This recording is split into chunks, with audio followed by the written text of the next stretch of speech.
Hey everybody, it's Michael Eaton, Zach Watson. and we are Two Dudes Review, and as you can see, we are in another different location this week. We are actually in the prayer room of Lincoln Christian University, since we are now, I'm now on fall break, and we just got back from seeing Gemini Man, and I want to start with you because you told me that you had low expectations for this. I did. I had some very low expectations because most of the movies out today are typically just rehashes of plots and things we've seen before. Mm-hmm. This movie was no different. It was the same rehashing of a different type of government plot where some agent who is top of the class, number one agent in the entire world, is trying to retire because he doesn't feel it anymore. Yeah, doesn't feel it. So he tries to retire, but his government won't let him, and his last kill comes back to bite him because it was a lie. Mm-hmm.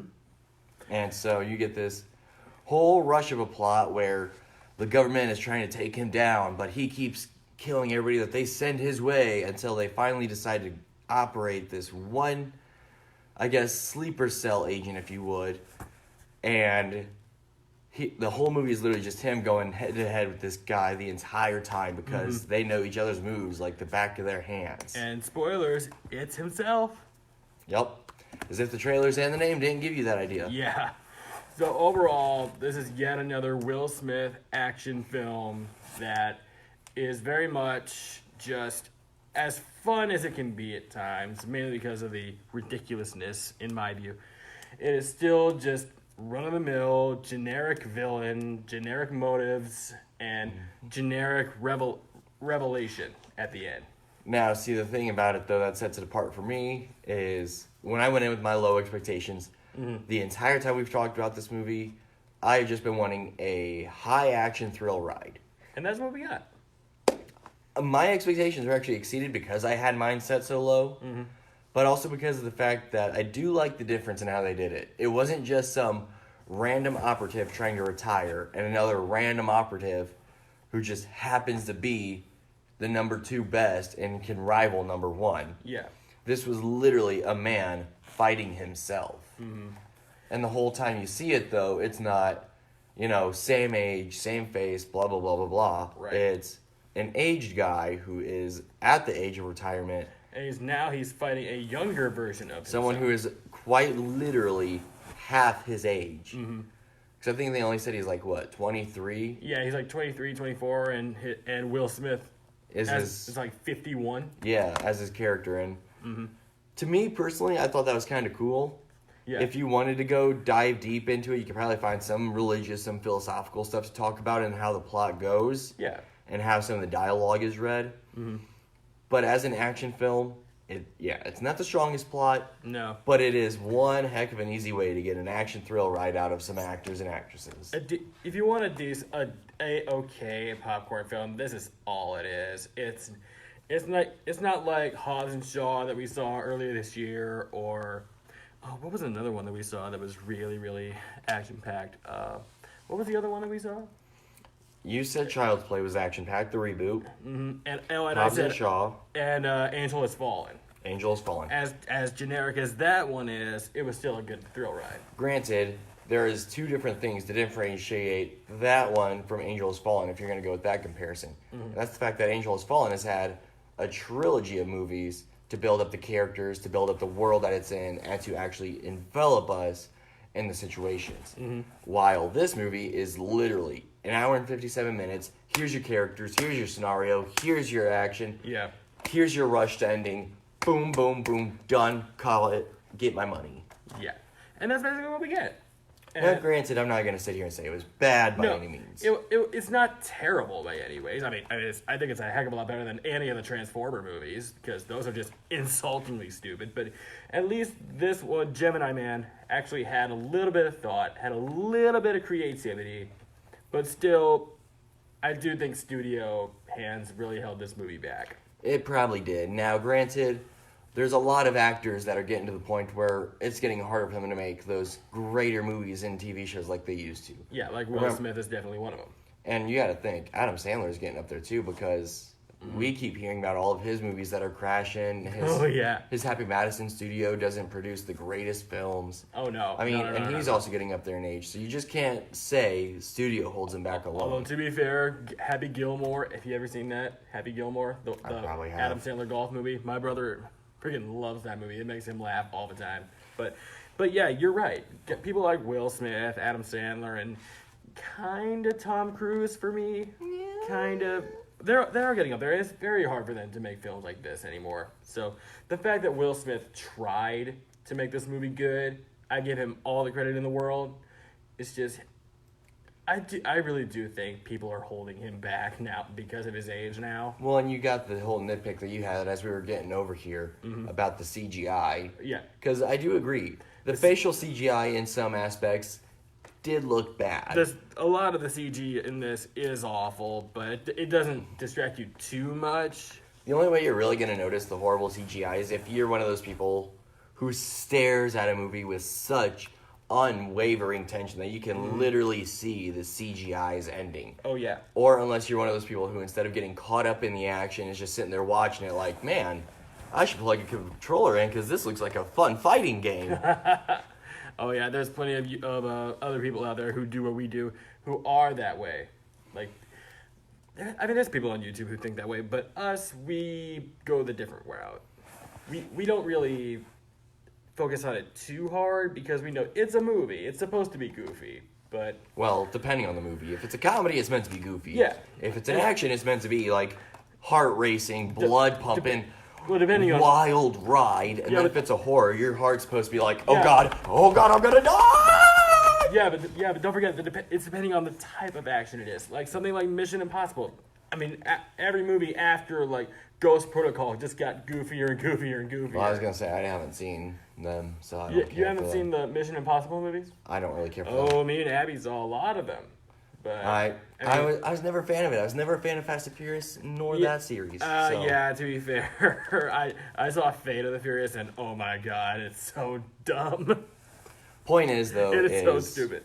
Some of these movie franchises that have the goofier CGI, you gotta rely more. It's more or less on the budget. You know, you got time restraints as well. Yeah. But also because of the fact that some movies are easier to get to accept it. Other ones, not so much. We can accept it with Gemini Man because this movie, I highly doubt we're going to see a sequel to it. No. Because they've wrapped up their plots. They've wrapped up their character arcs. They've taken care of everything for that to be a, cut, paste, done deal. Now, like we said before, the Olympus Has Fallen or whatever it was, that whole trilogy had their time to build up all of their characters, to build up their world, to build up their universe. But when we saw it... Even though they weren't even intending to make it a trilogy. The freaking blue screen. That one I will never forgive. Oh. Because that was atrocious. The blue screen of Gerard Butler walking away from the helicopter crash? That was just absolutely ungodly. I think we pointed that out in our review. We did. We ripped that part to shreds. Oh, yeah. It was so stupid. But the point is some of these movies are forgivable. Because if we go back to the It Chapter 2 review we did, the facial CGI there wasn't much better. No. In fact, a lot of that CGI was worse than what we saw in Gemini Man. Yeah, you're right. Now, granted, that movie had a much higher budget, it had a much longer running time, and it only had much to our pleasure. And it had one movie prior to it to set up everything that was going to happen in that next film. But we already knew what was going on. At least I did because I read the audiobook.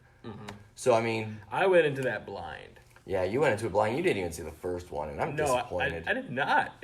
And plus, also, side note, after that, I will not be covering any more horror films. I know you won't. I'm leaving that all to him because he's more the expert.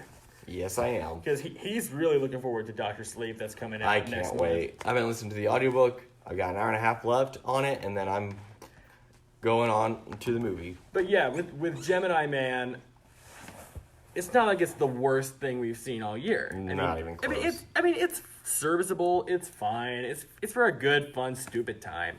I mean, it's not insulting like Angry Birds 2 or the Lion King remake, which, if you're taking your kids to see that, shame on you. Sorry. You know how much backlash we're going to get for that Lion King one, right?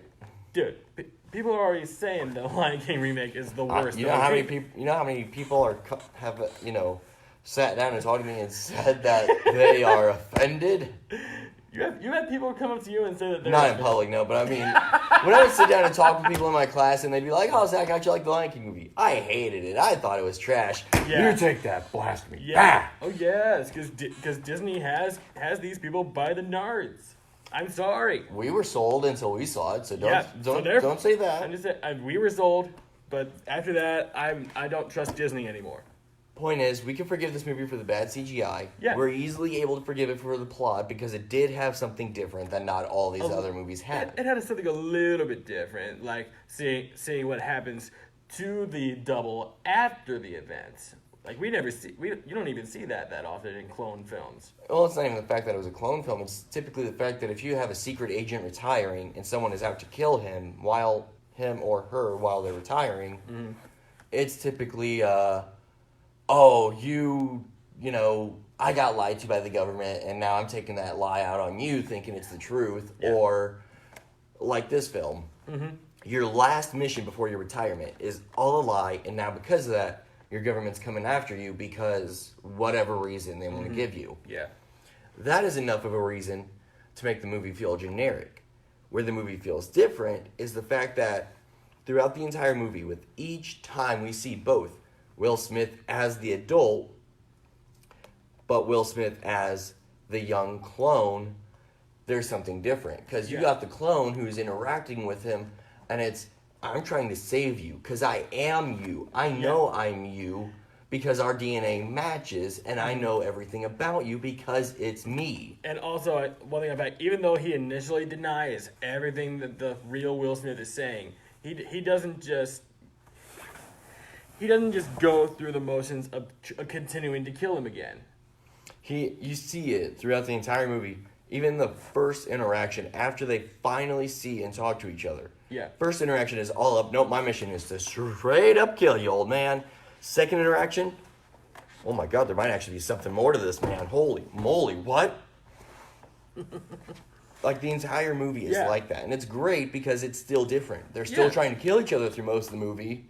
But it's not a Tom and Jerry-esque moment where they'll occasionally work together and then the rest of the time try to kill each other. Mm-hmm. And I love that you brought that up because we're announcing now that there is going to be a Tom and Jerry live-action film. Oh, sweet Jesus. Oh, I know, right? So please pray for us when we go see that. Please pray for us. Hanna-Barbera will be just... One of them is dead, right? You're asking me? Yeah, because you're the Hanna-Barbera guy. I know their content. I don't know if they're still alive. I mean, they'll be spinning in their graves when this movie comes out.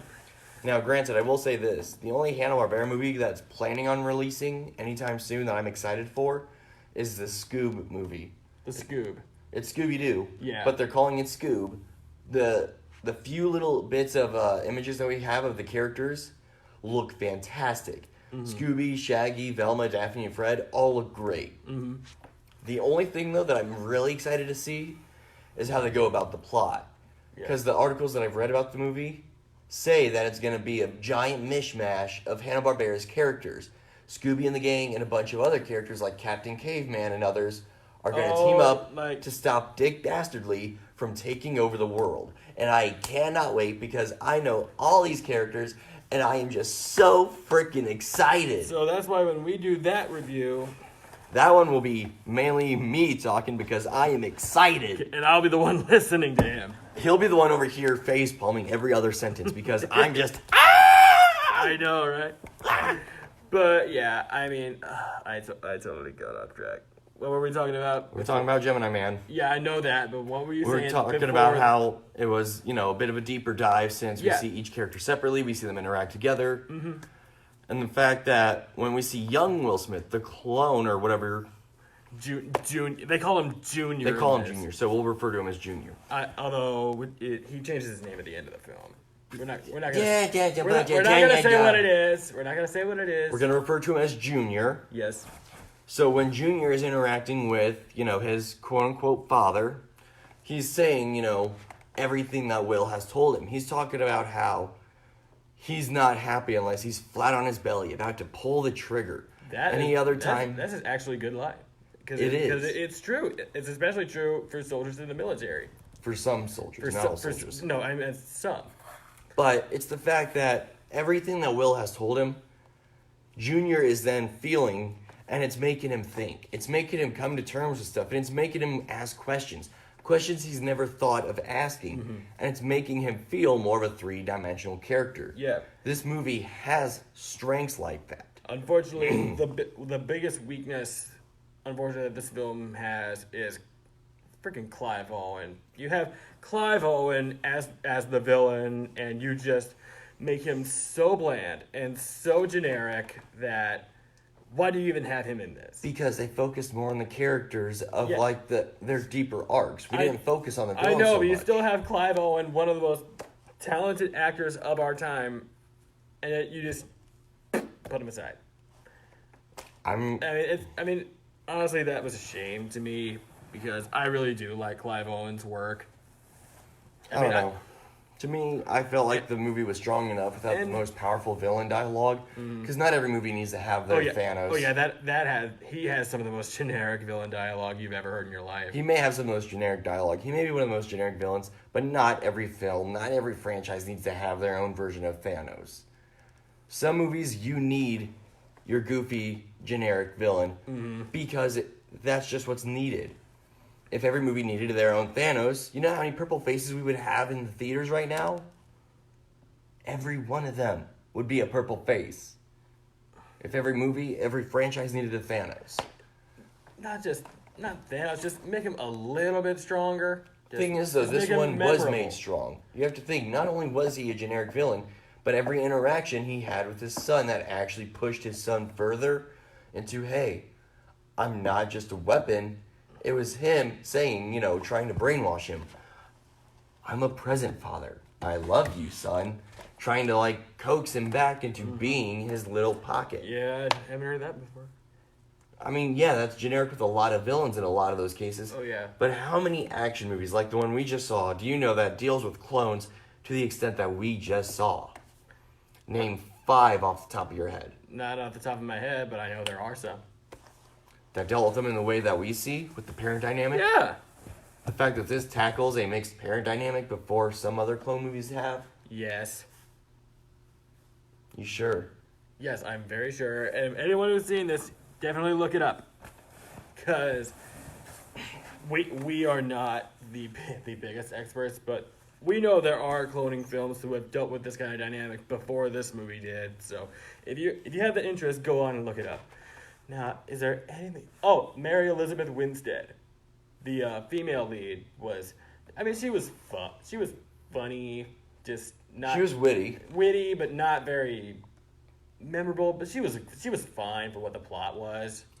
I mean, she wasn't really meant to be much of a star in the game anyway. No, it's all about Will Smith and his ego. Not even his ego. Dude, he's practically hugging himself. He was hugging himself, yes. Hugging himself throughout most of the film. But you gotta think, the way it's going is, she was there not only to push the plot along, but to also help him open up. Because remember some of Will's dialogue when it came to Junior, about everything that he feels, everything that he knows. That he was able to open up because he started to actually feel like he could open up with her after he dug and found out who she was. After he did his own little bit of sneak snocking, he was able to finally open up because he felt like he had someone to trust.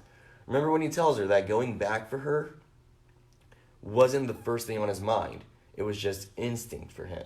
Right. It was the thing that he felt he needed to do. Yes. And the way that she takes care of him. As generic as that whole thing is, it's done all right here. But the way that everything flows from then on between them. Yeah. He opens up. He opens up as a complex character to her. She is there to help this character go from three-dimensional man with a gun to an actual fully fleshed character that you can believe is there with you. Her role was not important in terms of her dialogue. No. Her role as a character was what was important. Her role there, her little dialogue, what little she had at times, was still enough to make Will's character evolve. And that evolution allowed him to push forward with Junior. Yeah, he involves in the last 20 minutes, but yeah, I see what you're getting at. Like I said, I'm not going to defend it and say this movie deserves 100% on Rotten Tomatoes. Oh no, because not that we agree with Rotten Tomatoes at all. No. Because me and him have actually talked about this, and we have agreed that Rotten Tomatoes doesn't know jack about reviewing films. I mean, I'm not saying that we know better, but when you give The Angry Birds 2 over 70%, and yet The Joker is at 68%, you don't know what the heck you're doing. But yeah, I mean, I enjoyed this for what it was. I mean, there's nothing really too intelligent about it, but it's a fun, forgettable film that if you want to put on at your home, perfectly fine. Rent it sometime, or get it free on Netflix. If it ever appears on Netflix. I mean, almost everything appears on Netflix at one point. Almost. Tell me that when Blue's Clues is on there. Yeah, they don't have the cojones to actually put that on Netflix. Tell me when Sesame Street is on Netflix. Isn't that like on HBO? Well, they're trying to get... HBO is trying to have the sole rights to it. Yeah, and also we're gonna... Which agitates the shiz out of me. Why? Because Sesame Street was meant for public syndication, meant for everybody to watch. Not just everybody who pays for HBO. Mm-hmm. Because it was meant to help people in lower income communities learn how letters, numbers, reading, writing, and all that stuff is meant to be. Mm-hmm. Not for the rich families that can shuffle out the extra money for HBO to just use as they please. When that took place, I think it was like 2015. I thought they were still fighting it. No, it was 2015 when they were moved to HBO. Mm. I was really upset because Sesame Street should be for everybody. I mean, that's the rating it gets, but they put it on HBO. Yeah. Hey, kids, you know how you just finished this episode of Sesame Street? Well, stay tuned, because next we're going to play the newest episode of Game of Thrones. Yeah. What? Oh, yeah. Oh, Lord. Like, what? Hold on. Hold up. Or pretty soon. Or do something really stupid and mix the shows together. Have a Sesame Game of Streets. How about Sesame Thrones? That is really bad title.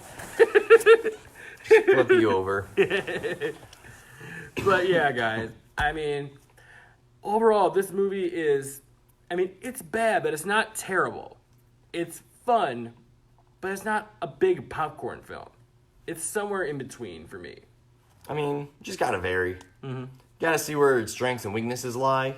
But besides that, it's a pretty good film. And if anybody wants to look deeper into it, listen to some of the dialogue from Will and Junior. They're the ones that really carry this movie, obviously. They're the only two characters that I really cared about, honestly. But then again, those were the only two that were built up throughout the trailers, promotional pictures, and then the actual film itself. Yeah.